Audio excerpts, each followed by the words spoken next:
Yusuf Kala mendapatkan amanah memimpin bangsa dan negara yang merdeka ini yang pada prinsipnya berangkat dari pemikiran Indonesia harus berdaulat di bidang politik. Yang kedua, tetap berpegang pada prinsip konstitusi kita bahwa kebijakan politik bebas aktif itu menjadi prinsip dalam menata hubungan kerjasama luar negeri yang akan dibangun oleh bangsa Indonesia ke depan ini. Saya kira prinsip ini berangkat daripada prinsip Trisakti, berdaulat di bidang politik, berdikari di bidang ekonomi, dalam arti kalau secara ekonomi Indonesia tidak mampu, kita akan membangun komunikasi kerjasama dengan sejumlah negara-negara sahabat.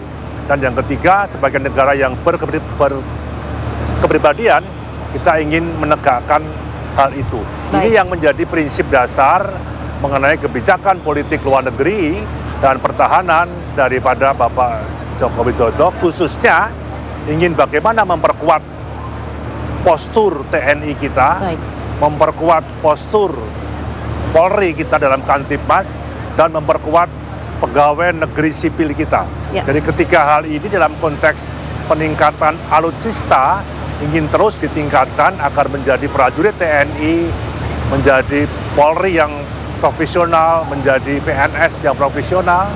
Kemudian yang kedua, meningkatkan kesejahteraan ketiga lembaga ini, karena apapun TNI, Polri, dan PNS menjadi pilar dalam upaya untuk menjadi sebuah sistem pemerintahan yang stabil, yang akan semakin solid ke depan. Ya, Mas Cahyo, kalau pemerintahan yang sekarang kan memiliki jargon thousand friends, zero enemies, atau semua dianggap kawan dan tidak punya musuh begitu. Tapi seringkali ini masyarakat kemudian jengkel jika Indonesia terlibat sengketa dengan negara tetangga, misalnya dengan Australia ataupun dengan Malaysia.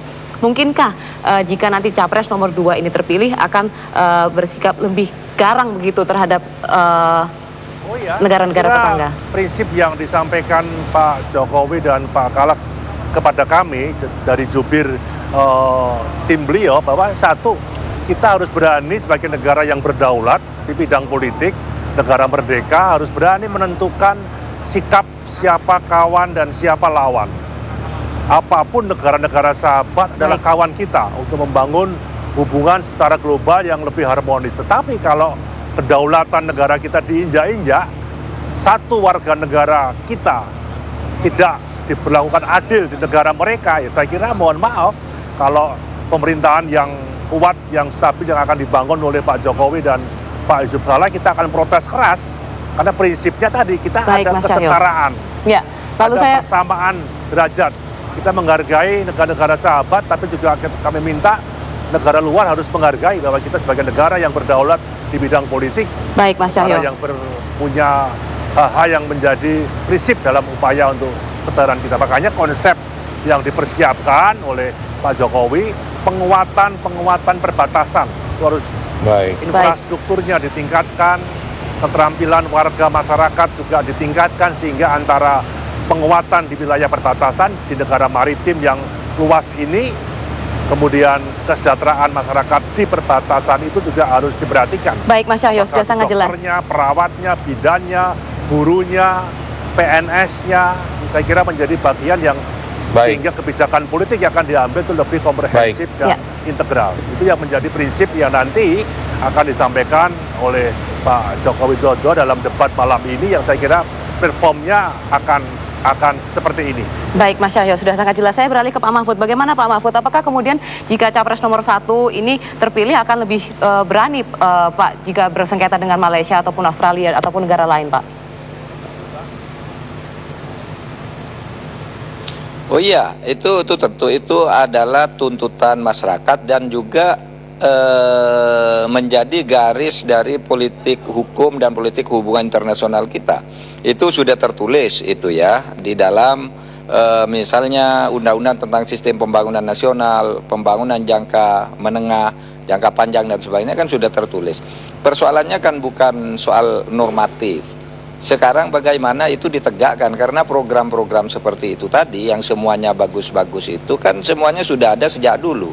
Tetapi selama ini juga tidak bisa ditegakkan. Kenapa? Karena birokrasi kita itu birokrasi yang korup. Sehingga kolusi-kolusi dengan pihak luar itu menyebabkan kedaulatan kita itu menjadi lumpuh secara tersamar gitu. Nah, untuk itu maka kita harus membenahi kekuatan ke dalam agar bisa menghadapi kekuatan dari luar sehingga ada kesetaraan di dalam hubungan internasional itu. Sekarang ini kita punya semua modal, tetapi rasanya kita sering dilecehkan oleh luar negeri, oleh negara kecil sekalipun. Karena apa? Karena secara ekonomi kita ini tidak berdikari. Nah, tidak berdikari itu kenapa? Karena banyak korupsi di sini, padahal potensinya besar sekali. Nah, itu yang harus dilihat. Mengatur hubungan luar negeri itu harus dengan menata dulu manajemen pemerintahan di dalam negeri. Baik Pak Mahfud, sudah sangat jelas. Mohon maaf sekali waktu kita terbatas, mudah-mudahan kita bisa berbincang di lain kesempatan. Pak Mahfud, Mas Cahyo, nanti kita juga akan